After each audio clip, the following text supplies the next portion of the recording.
अब डिस्कस करते हैं एसिम्प्टोटिक नोटेशन। तो सबसे फर्स्ट नोटेशन है आपका बिग ओ नोटेशन। ये नोटेशन आपको अपर बाउंड देगा, तो इसीलिए इसको बोलते हैं एसिम्प्टोटिक अपर बाउंड। तो सबसे पहले तो इस ग्राफ को समझते हैं।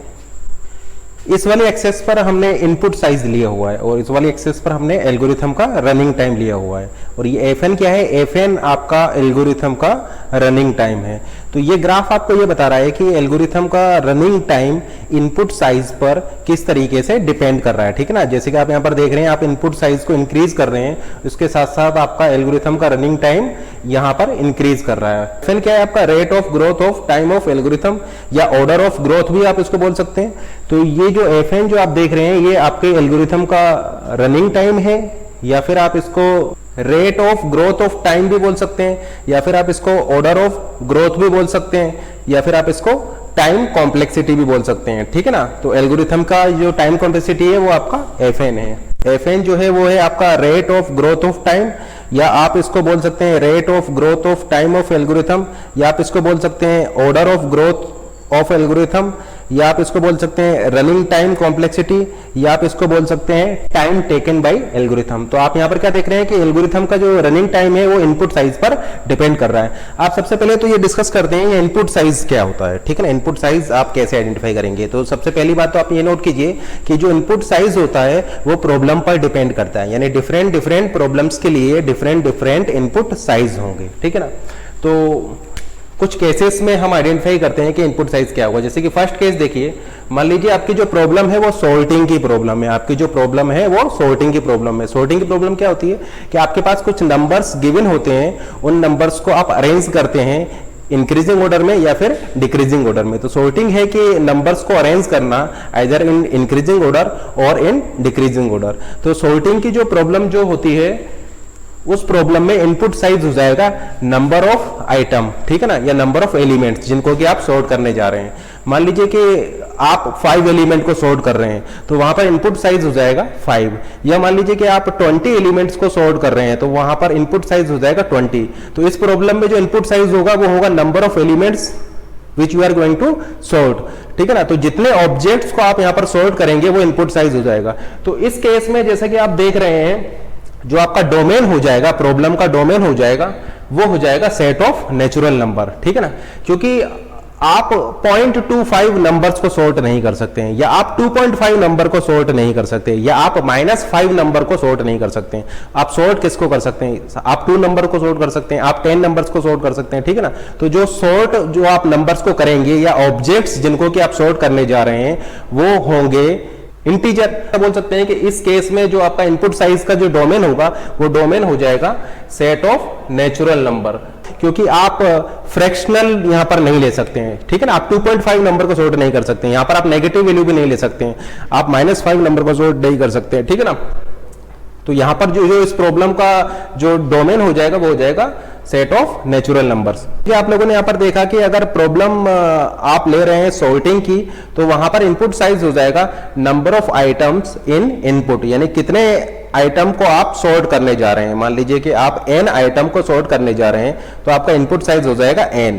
सेकंड केस हम डिस्कस करते हैं। मान लीजिए आपकी प्रॉब्लम ये है, ठीक है ना, या आपका जो एल्गोरिथम है वो ये है। अब देखिए यहाँ पर जो एल्गोरिथम का जो रनिंग टाइम है या जो एल्गोरिथम आपका रन करेगा वो इस बात पर डिपेंड करेगा कि आपका ये स्टेटमेंट कितने टाइम एग्जीक्यूट हो रहा है। क्योंकि देखिए ये स्टेटमेंट एग्जीक्यूट होने में एक कांस्टेंट टाइम लेगा, ये स्टेटमेंट एग्जीक्यूट होने में कांस्टेंट टाइम लेगा। तो जितने ज्यादा बार ये स्टेटमेंट एग्जीक्यूट होगा उतना ही आपका ये एल्गोरिथम ज्यादा टाइम लेगा, और जितना कम टाइम आप इस स्टेटमेंट को एग्जीक्यूट कराएंगे उतना ही आपका एल्गोरिथम कम टाइम लेगा। तो आप यहां पर क्या देख रहे हैं कि ये स्टेटमेंट कितने टाइम एग्जीक्यूट हो रहा है ये डिपेंड कर रहा है इस n की वैल्यू पर। अगर आप n की वैल्यू लार्ज ले लेंगे तो ये लार्ज टाइम लेगा, और अगर आप n की वैल्यू स्मॉल लेंगे तो ये स्मॉल टाइम लेगा एग्जीक्यूशन में, ठीक है ना।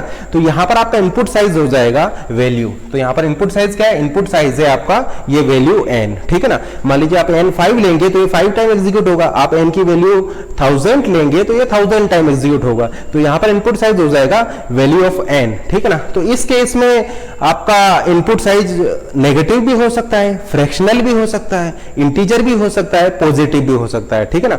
तो आप यहाँ पर क्या देख रहे हैं कि इस केस में जो इनपुट साइज हो जाएगा उसका डोमेन हो जाएगा सेट ऑफ रियल नंबर। तो अगर आपकी प्रॉब्लम इस टाइप की है तो उस केस में फिर इनपुट साइज का डोमेन हो जाएगा सेट ऑफ रियल नंबर, क्योंकि यहाँ पर आपका ये जो है ये वैल्यू पर डिपेंड कर रहा है। अब वैल्यू आपका नेगेटिव भी हो सकती है, फ्रैक्शनल भी हो सकती है, पॉजिटिव भी हो सकती है, इंटीजर भी हो सकती है, ठीक है ना।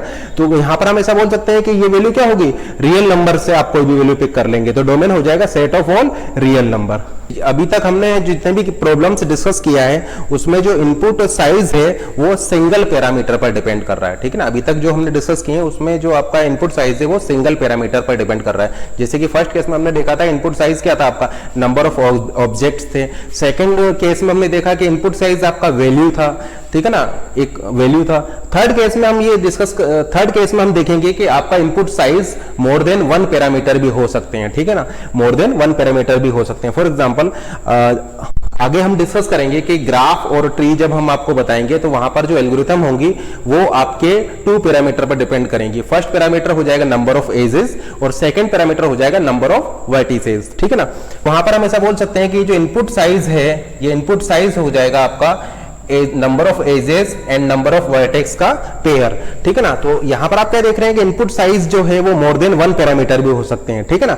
जैसे कि यहां पर देखिए आपके टू पैरामीटर हैं, लेकिन ऐसा भी हो सकता है कि आपके पास कोई एक ऐसी प्रॉब्लम हो जिसमें आपके थ्री पैरामीटर हो, इनपुट साइज जो है वो थ्री पैरामीटर हो, फोर पैरामीटर हो, तो हम ऐसा बोल सकते हैं कि इनपुट साइज में आपके मोर देन वन पैरामीटर भी हो सकते हैं।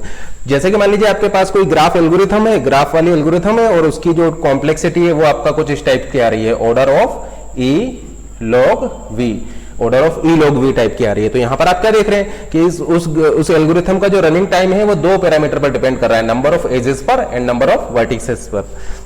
तो हम यहां पर ऐसा बोल सकते हैं कि इनपुट साइज में मोर देन वन पैरामीटर भी यहां पर हो सकते हैं। हम ऐसा बोल सकते हैं कि जो इनपुट साइज है ये आपका प्रॉब्लम पर डिपेंड करता है। तो सबसे पहले तो आप अपनी प्रॉब्लम में इनपुट साइज को आइडेंटिफाई करेंगे, ठीक है ना। और जब आपका इनपुट साइज आइडेंटिफाई हो जाएगा तो फिर आप वहां पर डोमेन आइडेंटिफाई करेंगे। देन डोमेन आइडेंटिफाई करने के बाद आप एनालिसिस करेंगे रनिंग टाइम ऑफ प्रोग्राम या running time of algorithm as a function of size of its input, ठीक है ना। तो FN क्या है, FN है आपका running time of an algorithm as a function of the size of its input. जैसे कि मान लीजिए हम एक एग्जांपल लेते हैं, FN is equal to n cube. तो ये क्या बता रहा है, ये एल्गोरिथम का रनिंग टाइम बता रहा है, ठीक है ना, कि आपका एल्गोरिथम n क्यूब रेट से ग्रोथ करेगा जब आप उस एल्गोरिथम के इनपुट साइज को इंक्रीज करेंगे। जब आप n की वैल्यू को इंक्रीज करेंगे तो उस एल्गोरिथम का running time n cube factor से ग्रोथ करेगा। तो इसीलिए हमने बोला था ये क्या है आपका ऑर्डर ऑफ ग्रोथ, ठीक है ना, या rate of growth of an algorithm. तो एल्गोरिथम के ग्रोथ को ये बता रहा है।